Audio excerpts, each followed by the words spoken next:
আমার চ্যানেলে তোমাদের প্রত্যেককেই স্বাগতম। আজকের এই ভিডিওতে আমি West Bengal staff nurse grade 2 recruitment 2025 GNM ক্যান্ডিডেটদের জন্য এক্সপেক্টেড কাট অফ কত হতে পারে সেটা নিয়ে আলোচনা করব। তো এবার আমাদের ভ্যাকান্সি কতটা রয়েছে দেখো। মেল ক্যান্ডিডেটদের জন্য ভ্যাকান্সি রয়েছে 344টি এবং ফিমেলদের জন্য রয়েছে 2092টি। আগের বছরের তুলনায় কিন্তু এবার ভ্যাকান্সি যথেষ্টই কম, তাই কাট অফ মার্কটাও কিন্তু বেশি যাবে। এবার ক্যান্ডিডেটও কিন্তু যথেষ্ট রয়েছে, কারণ 2-3টা ব্যাচ কিন্তু তোমাদের জমে গেছে। এছাড়া ব্যাঙ্গালোর বা বাইরের রাজ্য থেকে ক্যান্ডিডেটরাও কিন্তু রয়েছে।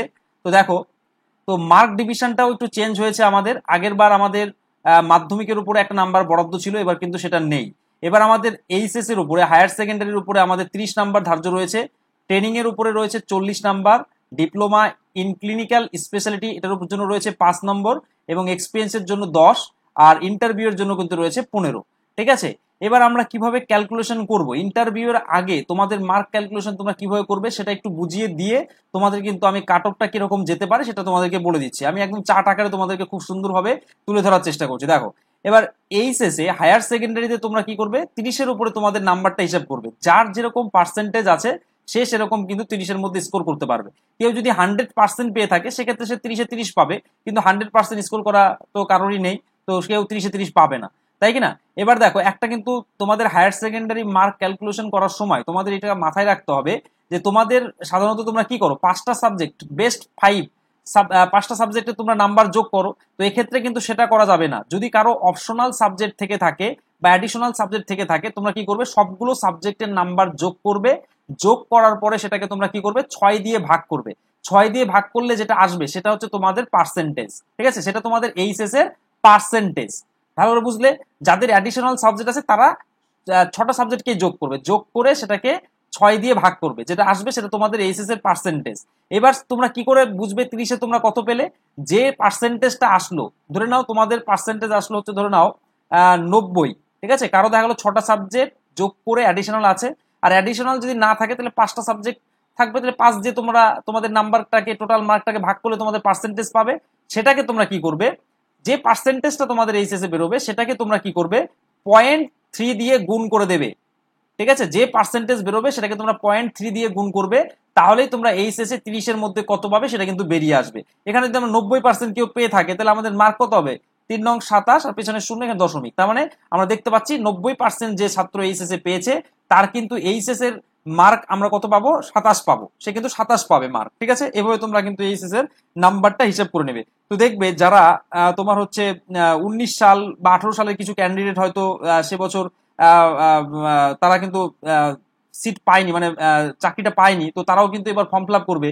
তো 18 সালের কিছু জিএনএম এ ভর্তি হওয়া কিছু ক্যান্ডিডেট রয়েছে, তারপরে 19 সালের বসে আছে, এবং 20 সালের যারা জিএনএম এ ভর্তি হয়েছে তারাও রয়েছে। তো এদের মধ্যে কিন্তু হায়ার সেকেন্ডারিতে বেশি মার্ক পাওয়া ছাত্রছাত্রী কোন সালের, 2020 সালে যারা জিএনএম এ ভর্তি হয়েছে তাদের কিন্তু ওই করোনার টাইমে লকডাউনের সময় পরীক্ষা না হওয়ার জন্য কিছুটা হলেও কিন্তু তারা এইচএস এর মার্কের দিকে একটু হলেও আগিয়ে আছে। ঠিক আছে, বাকিরা কিন্তু একটু হলেও পিছিয়ে আছে, তাদের থেকে 10-20 যাই থাকুক, হ্যাঁ, বা 1-2% হোক বা যাই হোক, একটু হলেও তারা কিন্তু পিছিয়ে আছে। তো আমি মোটামুটি একটা স্ট্যান্ডার্ড এইচএস এর মার্ক ধরে কিন্তু আজকের এই কাট অফটা তোমাদের জন্য রেখেছি। আর ট্রেনিং দেখো, ট্রেনিং এর জন্য তোমাদের কত রয়েছে, 40 নাম্বার রয়েছে, তাই না? এবার দেখো, আমাদের বলাই হয়েছে যে 70 থেকে আমরা যদি 74.99% পেয়ে থাকি ট্রেনিং এ, তাহলে কিন্তু আমরা কত পাবো, 38 নাম্বার পাওয়া যাবে। না সরি, 39 নাম্বার পাওয়া যাবে। কত পাওয়া যাবে, 39 নাম্বার পাওয়া যাবে। আর যদি 75% বা তার থেকে বেশি পাওয়া যায়, বা 75%-এর যদি বেশি পাওয়া যায়, তাহলে কিন্তু 40-এ 40 তারা কিন্তু স্কোর করতে পারবে ট্রেনিং থেকে। তো আমি ধরবো যে বেশিরভাগ স্টুডেন্টে কি হবে, আমরা ধরে নেবো 70 থেকে 74.99 এর মধ্যে বেশিরভাগ স্টুডেন্টরা পাবে। হ্যাঁ, এমন নয় যে 75% পাবে না, এমনটা কিন্তু ব্যাপার নেই, কিন্তু আমি এটাকে স্ট্যান্ডার্ড হিসাবে ধরবো যে 39 করে সবাই, প্রায় বেশিরভাগ স্টুডেন্টরা কিন্তু স্কোর করতে পারবে।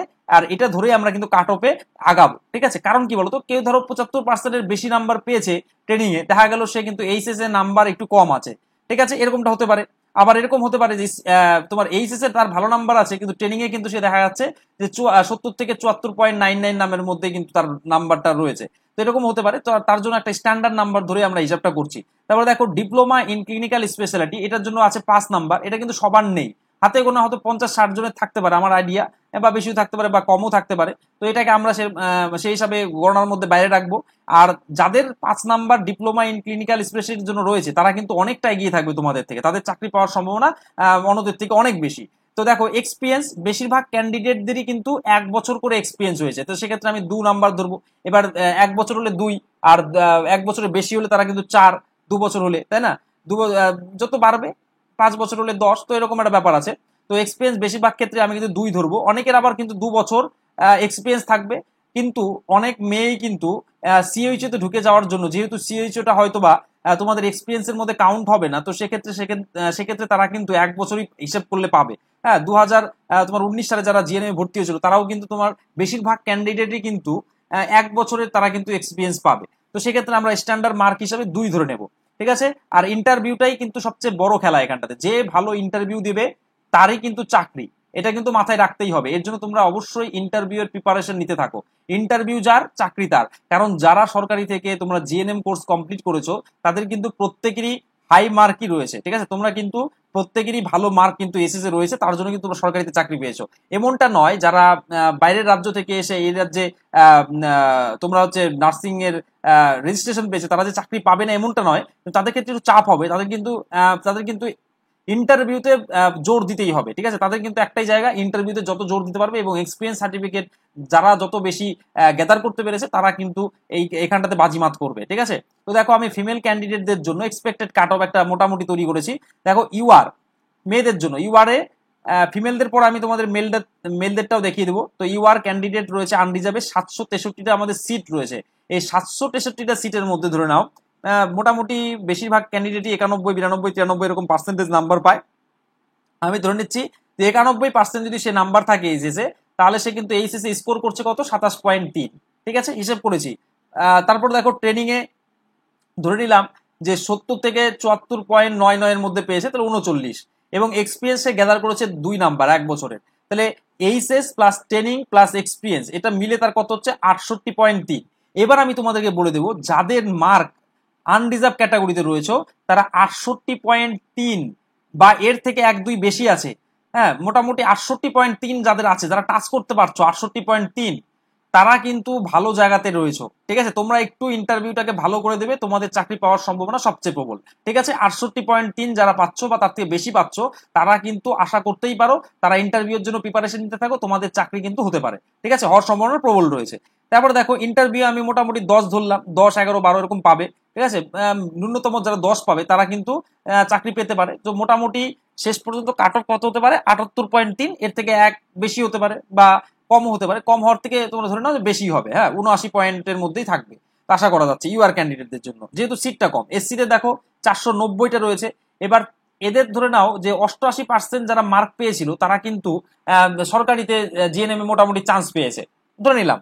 তো তারা এইচএসএ হিসাব করলে দেখা যাচ্ছে 26.4, ট্রেনিং এ 38, এক্সপিরিয়েন্সে 2, টোটালটা হচ্ছে 66.4। যারা এসসি ক্যান্ডিডেট তোমাদের যদি হ্যাঁ ইন্টারভিউ বাদ দিয়ে 66.4 তোমরা নাম্বার পেয়ে থাকো, তাহলে কিন্তু তোমরা খুব ভালো করে প্রিপারেশন নাও, ইন্টারভিউ এর জন্য তোমরা কিন্তু চান্স পেতে পারো, ঠিক আছে?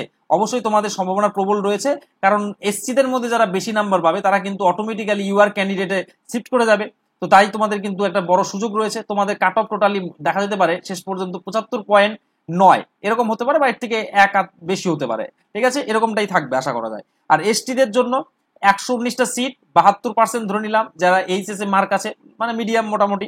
তো এইচএসএ মার্ক স্কোর করছে কত, 21.6, ট্রেনিং এ তারা 37 এবং এক্সপিরিয়েন্সের জন্য 2। হ্যাঁ, এটা আমরা ধরে নিচ্ছি 37টা কততে হয়, 65 থেকে 70 এর মধ্যে, তো ওই পার্সেন্টেজ থাকলে তারা 37 নাম্বার পাবে। আর এক্সপিরিয়েন্স ট্রেনিং প্লাস এইচএস সব যোগ করে আমি দেখতে পাচ্ছি যারা এসটি ক্যান্ডিডেট তোমাদের যদি 60.6 থেকে থাকে তোমরা কিন্তু চাকরি পাওয়ার সম্ভাবনা প্রবল, ঠিক আছে?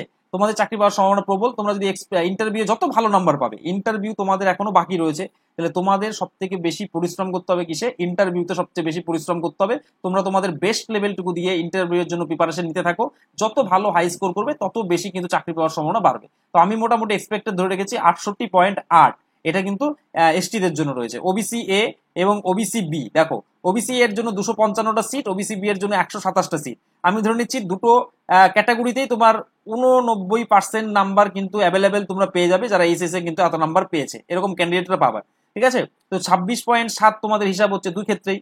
ট্রেনিং এর ক্ষেত্রে ধরে নিলাম 70 থেকে 74.99 এর মধ্যে তোমরা নাম্বার পেয়েছো পার্সেন্টেজ, সেই হিসাবে তোমরা 39 পাচ্ছ।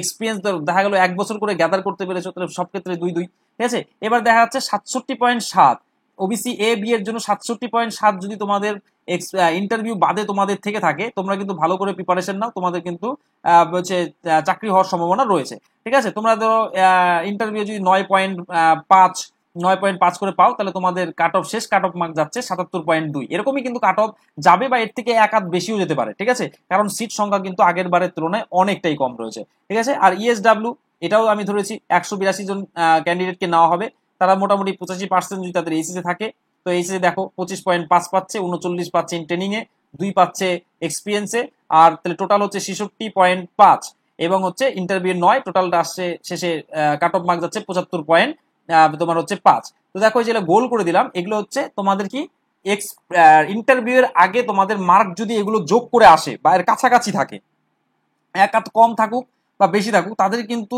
চাকরি পাওয়ার সম্ভাবনা প্রবল রয়েছে। তারা একটু ইন্টারভিউটা ভালো করে দিলে তাদের মধ্যেই কিন্তু সিলেক্ট হবে বেশিরভাগ। এবার তোমরা অনেকে বলবে যে দেখা গেল ইউআর ক্যান্ডিডেটে তারপর দেখা গেল যে তার ইন্টারভিউ এর আগে যোগ করে হচ্ছে 65, সে কি চাকরি পাবে না? অবশ্যই পেতে পারে। তাকে কি করতে হবে, ইন্টারভিউ কিন্তু 13-14 পেতে হবে, ঠিক আছে। তাকে কিন্তু ইন্টারভিউ অন্তত পক্ষে 13-14 পেতে হবে। দেখা গেলো 65 সে এইচএস প্লাস ট্রেনিং প্লাস এক্সপিরিয়েন্সে পাচ্ছে, কোনো ইউআর ক্যান্ডিডেট সে পাচ্ছে 65, সে অলরেডি কিন্তু অন্য ছাত্রদের থেকে সে কিন্তু 3 নাম্বার কমে আছে, তাহলে তাকে কি করতে হবে, ইন্টারভিউ তাকে 13-14 পেতে হবে, তাহলে কিন্তু সে ফাইনাল মেরিট লিস্টের জায়গা পাবে। তার মানে এই নয় যে একটু নাম্বার কম থাকলে যে সে চাকরি পাবে না, এমন নয়, তাকে কিন্তু ইন্টারভিউ ততটা ভালো দিতে হবে। যার যত কম থাকবে interview HS plus training plus experience মিলে তাকে ইন্টারভিউ কিন্তু জোর দিতে হবে, ঠিক আছে। এটা গেল আমার এক্সপেক্টেড কাট অফ ফিমেলদের জন্য, ঠিক আছে। এটা জিএনএমদের জন্য কিন্তু করছি। এবার দেখো মেলদের জন্য, মেলদের আশা করি যারা গভর্নমেন্ট থেকে 2 বছর ধরে বা 3 বছর ধরে বসে আছে, তারা বেশিরভাগ ছাত্রছাত্রী কিন্তু ছাত্রই কিন্তু তারা কিন্তু এবার চাকরি পেয়ে যাবে আশা করা যায়। এবার যারা বাইরে থেকে করেছো তাদেরও সম্ভাবনা রয়েছে। তোমাদেরকে কি করতে হবে, তোমাদেরকে কিন্তু ইন্টারভিউটা ভালো করে দিতে হবে। সাধারণত কি যারা নাম্বার একটু এইচএসে কম আছে, তারা কিন্তু বাইরে থেকে বেশিরভাগ ক্যান্ডিডেটরাই কিন্তু বাইরে থেকে তোমার হচ্ছে নার্সিং কমপ্লিট করে এসেছো, কিন্তু অনেকেরই নাম্বার ভালো আছে, সবাই নয় যে সবারই নাম্বার কম আছে এমনটা না, ঠিক আছে। তো যাই হোক, দেখো ইউআর ক্যান্ডিডেট ইউআর ক্যান্ডিডেটদের 85টা সিট আমি ধরেছি, তারা 94% মার্ক আছে। তাহলে মার্ক যদি আমরা হিসাব করি এইচএসে একই হিসাবে 28.2, training A 39, experience 2, are expected তোমার হচ্ছে ইন্টারভিউ এর আগে তাদের যদি নাম্বার 69.2 হয়ে থাকে, তোমাদের চাকরি পাওয়ার সম্ভাবনা প্রবল। আর ইন্টারভিউ ধরে নিলাম গড় নাম্বার 10, সেটা হচ্ছে 79.2। এমন নয় যে ইন্টারভিউ এর থেকে ভালো পাওয়া যাবে না, পাওয়া যাবে, কিন্তু যাদের এইচএস মার্ক কম আছে, ঠিক আছে, তাদেরকে কিন্তু ইন্টারভিউ সবচেয়ে বেশি নাম্বার পেতে হবে, 13, 14, 15 যতটা পেতে পারো, 13, 14 এরকম পাওয়া যাবে। তো সেক্ষেত্রে তোমরা কিন্তু তাদেরকে ধরতে পারবে এইচএস এ মার্ক কম থাকলেও। এসসিদের ক্ষেত্রে দেখো 145টা সিট আছে, 92% যদি কোনো ছাত্র এইচএস এ থাকার জন্য যদি তারা জিএনএম করে থাকে, তাহলে সেক্ষেত্রে বেশিরভাগই দেখবে 92, 93, 94 এরকম অ্যাভেলেবেল আছে। তো এখানে কিন্তু 27.6 ধরছি উচ্চ মাধ্যমিকে, 38 তারা ট্রেনিং এ পাচ্ছে, এক্সপিরিয়েন্সের জন্য তারা 2 পাচ্ছে, এবং এইচএস প্লাস ট্রেনিং প্লাস এক্সপিরিয়েন্সের জন্য 67.6। এরকম ধরনের যারা পাচ্ছ তারা কিন্তু মোটামুটি ধরে রাখো তোমরা কিন্তু অনেক আগিয়ে আছো, এবং তোমরা একটু ভালো করে ইন্টারভিউ দিলেই, প্রিপারেশন নিলেই তোমরা কিন্তু চাকরিটা পেয়ে যাবে আশা করি, ঠিক আছে। তো এবার দেখো এসটি ক্যান্ডিডেটের জন্য 46টা সিট আছে। যদি সে 76% পেয়ে জিএনএম করে থাকে, তাহলে তার জন্য মার্ক এইচএস এ পাচ্ছে 22.8, এবং হচ্ছে ট্রেনিং এর জন্য 37, এক্সপিরিয়েন্সের জন্য 2। এবার অনেকে বলবে, অনেকে কিন্তু ডিপ্লোমা করা আছে, তারা অবশ্যই অনেক এগিয়ে, তাদেরকে ধরাই যাবে না, তারা চাকরি পাবেই, ঠিক আছে। আবার এরকমও হতে পারে, ঠিক আছে। আবার যারা এক্সপিরিয়েন্স দেখা গেলো 2 বছরের বেশি আছে, তারা 4 পাবে, তারাও কিন্তু অনেক এগিয়ে, তারাও কিন্তু আমি এক্সপেক্টেড কাট অফ যেটা মোটামুটি তৈরি করে দিচ্ছি। আর তার সাথে কোনটা বলছি, যে ইন্টারভিউর আগে যদি তোমাদের এই নাম্বারগুলো থাকে যেগুলো গোল করে দিচ্ছি, তাহলে কিন্তু তোমাদের সম্ভাবনাটা প্রবল, এটা দেখানোর জন্যই বলছি। 61.8 যাদের আছে তাদের কিন্তু সম্ভাবনা রয়েছে। তাহলে এসটির ফাইনাল কাট অফ যেতে পারে কত, এই যে 69.8। ওবিসি এ আর ওবিসি বি দেখো সিট রয়েছে 20টা, এখানে রয়েছে 14টা, তো 93% ধরে নাও এইচএস এ তাদের অ্যাভেলেবেল স্টুডেন্ট পেয়ে যাবে। এইচএস এর হিসাব করলে 27.9, এখানেও 27.9, এখানে হচ্ছে ট্রেনিং এ 39, এক্ষেত্রে 39, এখানে তারা এক্সপিরিয়েন্স যদি 2 বছর 2 নাম্বার করে গ্যাদার করে, 1 বছর করে এক্সপিরিয়েন্স থাকার জন্য, তাহলে তোমাদের যদি নাম্বার যোগ করে দেখতে পাও ইন্টারভিউয়ের আগে 68.9 আছে, তাহলে তোমরা ভালো করে প্রিপারেশন নিতে থাকো। ওবিসি বিএদের ক্ষেত্রেও তাই, ভালো করে প্রিপারেশন নাও। মোটামুটি লাস্ট এক্সপেক্টেড কাট অফ কিন্তু 78.4 এরকম যেতে পারে, ঠিক আছে, বা এর থেকে কমতে পারে। কেন বলতো, কেন কমতে পারে ছেলেদেরটা?